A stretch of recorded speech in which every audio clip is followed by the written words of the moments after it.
World War III has already begun. That's an extreme statement, one that bears a heavy burden of proof. You should be skeptical.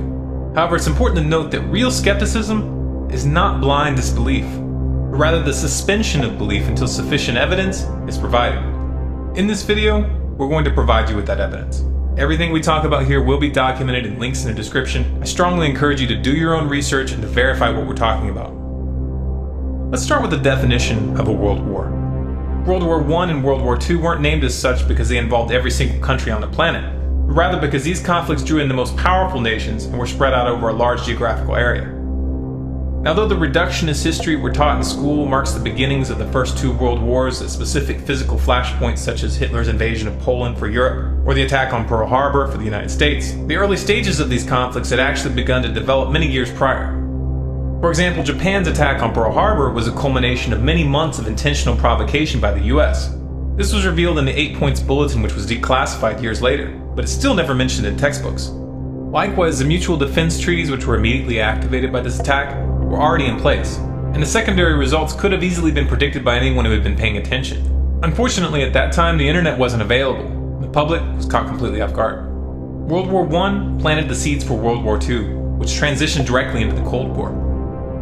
In the post-World War II era, the advent of the CIA and the strategy of using politically motivated NGOs to destabilize countries changed the way war was waged, placing a much greater emphasis on covert operations and proxy wars than outright combat. Such operations blurred the definition of war, particularly in the mind of the public, and it made it much harder to define clear start points and end points. Can you name all the countries the US toppled between 1950 and 1991? Most people can't. The end of the Cold War and the power vacuum that the fall of the Soviet Union created invited 20 years of military expansionism on the part of the United States. And this laid the groundwork for the next global conflict. This next global conflict is what we're referring to as World War III. Now, to establish this is in fact a world war, let's first take a look at the geographic scope of the current conflicts underway. Afghanistan is still clearly occupied by US forces, and as the official military prepares to withdraw in 2014, private military forces are being brought in. Also, there are no plans to discontinue the drone program in Afghanistan anytime soon. The Iraq War is supposedly over, and there's been a drastic drawdown of US troops. However, the overt occupation is now being replaced by a covert occupation run by the CIA, which has one of its largest stations in Baghdad. Obama has expanded Bush's drone program into Yemen, Somalia, Algeria, Libya, and Pakistan. In parallel, the Dagger Brigade has deployed US forces to 35 African countries this year, and the Pentagon has put boots on the ground in Mali as of April. And let's not forget that Obama toppled the Libyan government in 2011. The US has been running intensive war games and drills with South Korea since February, and they are ongoing in spite of the lack of media attention in the past month. North Korea is calling these drills, which included simulated nuclear strikes and naval maneuvers, wanton provocations and rehearsals for war. This really isn't an exaggeration since the US just recently signed a mutual defense treaty with South Korea, which makes it significantly easier for the US to get militarily involved in that region. The US has pushed for multiple rounds of sanctions against Iran, supposedly to discourage them from building a nuke, even though the CIA and Mossad both agree that the Iranian leadership hasn't even made the decision to build a bomb, much less even start. The US and Israeli governments aren't one to let pesky little things like facts keep them from promoting military strikes on Iran. But since they haven't gotten much traction with this approach from the international community, they've moved on to less direct tactics. And that brings us to Syria. Iran's closest ally is Syria. And on Friday, May 3rd, 2013, Israel attacked Syria. This after their attempt at framing the Syrian government for chemical weapons fell apart. The US has been stepping up its material support for the Syrian rebels, though they still publicly claim that they aren't supplying them with weapons. This is just a public relations smokescreen. On May 26, Lebanon was attacked by NATO-backed insurgents due to Hezbollah's support for the Syrian government. Russia has taken a firm stand against US, NATO, and Israeli attempts to topple the Syrian government, and is still planning to send a shipment of S-300 anti-aircraft missiles to the country. In response, Israel's President Netanyahu reportedly warned Putin that Moscow's sale of the sophisticated missile defense system to Assad could push the Middle East into war, and argued that the S-300 had no relevance to Assad's internal battles against rebel groups. This statement, coming right on the heels of the unprovoked Israeli airstrikes on Damascus this month, leaves little doubt as to what these missiles are intended for and why Israel is angry. Of course, Netanyahu doesn't like this. He wants to be able to continue attacking Syria with impunity.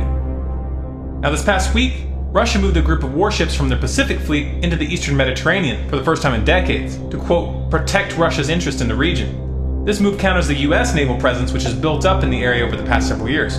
Both of these moves are direct statements about their intentions regarding Syria and Iran.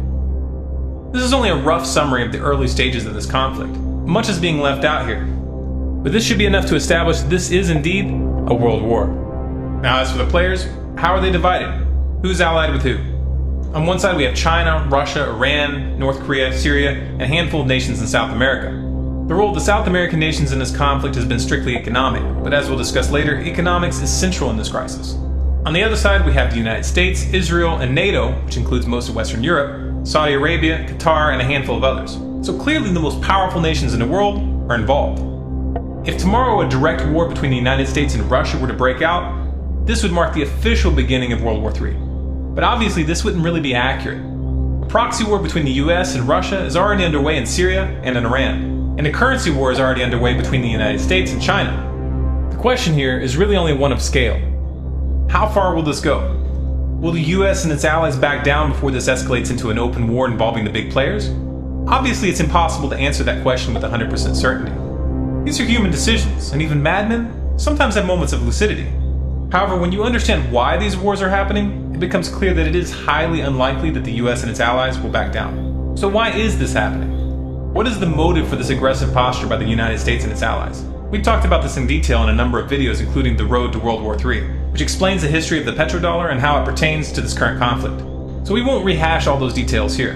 But to summarize, this war is a war for the control of the global financial system.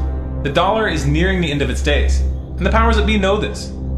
They could let the dollar fall and allow the rest of the world to choose their own course. But they don't want to. The powers that be would much rather take a gamble and stake it all in an attempt to control the currency that will replace the dollar. If they have it their way, this new currency will be a truly global currency.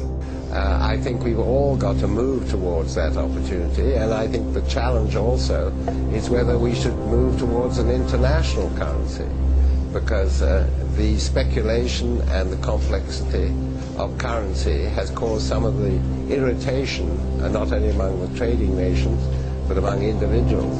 This global currency will be accompanied by global government, which they will claim is necessary to prevent another tragic war like the one they're setting off right now. It's a classic problem-reaction-solution setup, where those that create the problem manipulate the public into accepting a solution that puts more power into their hands. They are going to attempt this one way or another. If they don't, then they will lose everything.